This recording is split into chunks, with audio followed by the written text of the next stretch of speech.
Government exams ने मुझे week बना दिया। और मैं ऐसा क्यों कह रही हूँ? मैं ऐसा इसलिए कह रही हूँ, एक टाइम था जब मुझे ऐसा लगता था कि मैं दुनिया की हर एक चीज़ कर सकती हूँ। मतलब मुझे कभी नेगेटिविटी आती नहीं थी कि मैं कोई चीज़ कर नहीं सकती। कोई भी काम होता था मेरे को ऐसा लगता है कि मैं ये करूँगी और बेस्ट करूँगी। लेकिन फिर गवर्नमेंट एग्ज़ाम का सिलसिला जारी हुआ और मुझे समझ में आया कि नहीं, लाइफ़ उतनी ईज़ी नहीं जितना आप सोचते हो।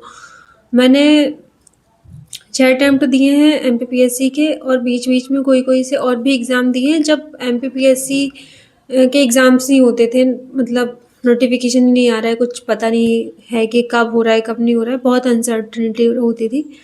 तो मुझे ऐसा लगता था कि चलो तब तक कुछ और भी ट्राई कर लेते हैं, क्या पता इसमें हो जाए। क्योंकि ऑनेस्टली इतना टाइम दिया ही नहीं गया था घरवालों की तरफ से। जब कॉलेज कंप्लीट हुआ उसके पहले से भी ये था कि मेरे पेरेंट्स गाँव से हैं, तो उनका ये था कि ठीक है अभी हो गया है, शादी कर दो। मतलब हमारे यहाँ 12th तक लड़की पढ़ ली बहुत होता है। तो कॉलेज के बाद जैसे ही कॉलेज कंप्लीट ठीक है हो गया ना, अब शादी का है, तो फिर मैंने 1 साल माँगा, फिर 2 साल माँगे, ऐसे कर के 6 साल हुए। मुझे एक एक बार में 6 साल कभी नहीं मिले।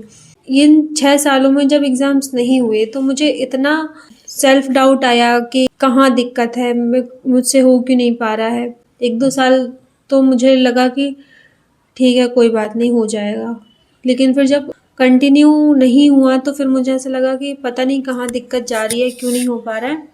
और फिर अब कोई भी डिसीज़न मैं लेने जाती हूँ तो मुझे ऐसा लगता है कि क्या पता हुआ कि नहीं हुआ। मतलब इतने थॉट्स होते हैं दिमाग में, इतने नेगेटिव पॉइंट्स पहले ही गिन लेते हैं हम। बोलते हैं ना कि अपन कोई भी चीज़ स्टार्ट करो तो पॉजिटिव रहो, लेकिन अब वो पॉजिटिविटी बहुत कम रह गई है। क्योंकि आप अगर एक चीज़ में इतनी बार फेल हो गए हो तो आपको फिर बहुत सेल्फ डाउट रहता है, और ऊपर से आपके पास टाइम भी नहीं है। तो आपको ऐसा लगता है कि आप कोई भी चीज़ कर रहे हो तो उसमें अपना 100% दो, लेकिन क्या पता रिज़ल्ट नहीं आए तो तुम्हारा क्या होगा? और सेम चीज़ अभी मेरे साथ चल रही है। पर मैं हार नहीं मानी हूँ। मैं बिल्कुल अपने ज़िद पे अड़ी हुई हूँ कि ठीक है, मुझे चीज़ें तो करनी है, तो मैं खुद के अंदर पॉज़िटिविटी अब लाने की कोशिश कर रही हूँ। मैं देख रही हूँ कि कैसे पॉज़िटिव रहो, कैसे मैनिफेस्ट करो, क्योंकि मैं सब भूल गई हूँ अब कि मैनिफेस्टेशन क्या होता है, क्या सब सब निकल चुका है दिमाग से। अब सिर्फ डर रह गया है, और लेकिन करनी तो है ही ना चीज़ें। ये exam mentally, physically, financially draining होता है, बहुत तकलीफ़ होती है।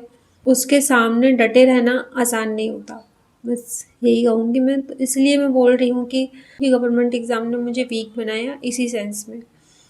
हाँ, पेशेंस थोड़ा-सा सिखा दिया है कि ठीक है, कोई भी चीज़ मिलने में टाइम लगता है, लेकिन क्योंकि गवर्नमेंट एग्ज़ाम्स की जो बच्चे तैयारी कर रहे हैं उनके पास कुछ नहीं रह जाता, और मुझे वो कुछ नहीं रह गया है उसी से परे आना है कि ठीक है, अगर कुछ नहीं है उसके बाद भी हम सक्सेसफुल हो सकते हैं। तो मेरी लड़ाई बस उतनी ही है कि ठीक है, क्योंकि वो जब प्रिपरेशन आप कर रहे होते हो वो आपको डर इतना ज़्यादा रहता है कि अगर नहीं हुआ तो क्या? लेकिन उसी डर से पार पाना है कि नहीं हुआ तो ये। क्योंकि जब मैं पढ़ाई कर रही थी और जब मेरा एग्ज़ाम था लास्ट लास्ट अटेम्प्ट, तब जब था तो मैंने अपनी फ्रेंड को फ़ोन लगाया और मैं 2 घंटे रोई हूँ उसके सामने। मतलब 2 घंटे, मतलब एक आधे घंटे में उसके सामने रोई हूँ, फिर मम्मी के सामने रोई हूँ, और मेरा सर इतना बिल्कुल फटने को हो रहा था। मेरी तबीयत ख़राब हो गई थी क्योंकि वो डर था कि अगर ये नहीं हुआ तो फिर क्या करूँगी मैं? क्योंकि कोई स्किल्स नहीं है, आप में कम्युनिकेशन स्किल्स नहीं है, बाकी अदर स्किल्स नहीं है, आप बीकॉम आपने कर रखा है, आपका क्या होगा? आप एमबीए कर रहे हो तो ऐसे कॉलेज से कर रहे हो जहाँ से प्लेसमेंट के ना के बराबर चांसेस हैं, और एमबीए कर भी क्या रहे हो आप? गवर्नमेंट जॉब की तैयारी के साथ एमबीए कर रहे हो, तो आप कोई स्किल्स नहीं सीख रहे एक्स्ट्रा, कोई एक्सपीरियंस नहीं है आपको एक्सपीरियंस के बिना जॉब मिलना मुश्किल है। तो मेरी लड़ाई सिर्फ इतनी ही है कि ठीक है, अगर एग्ज़ाम नहीं हुआ तो उसके बाद भी लाइफ है।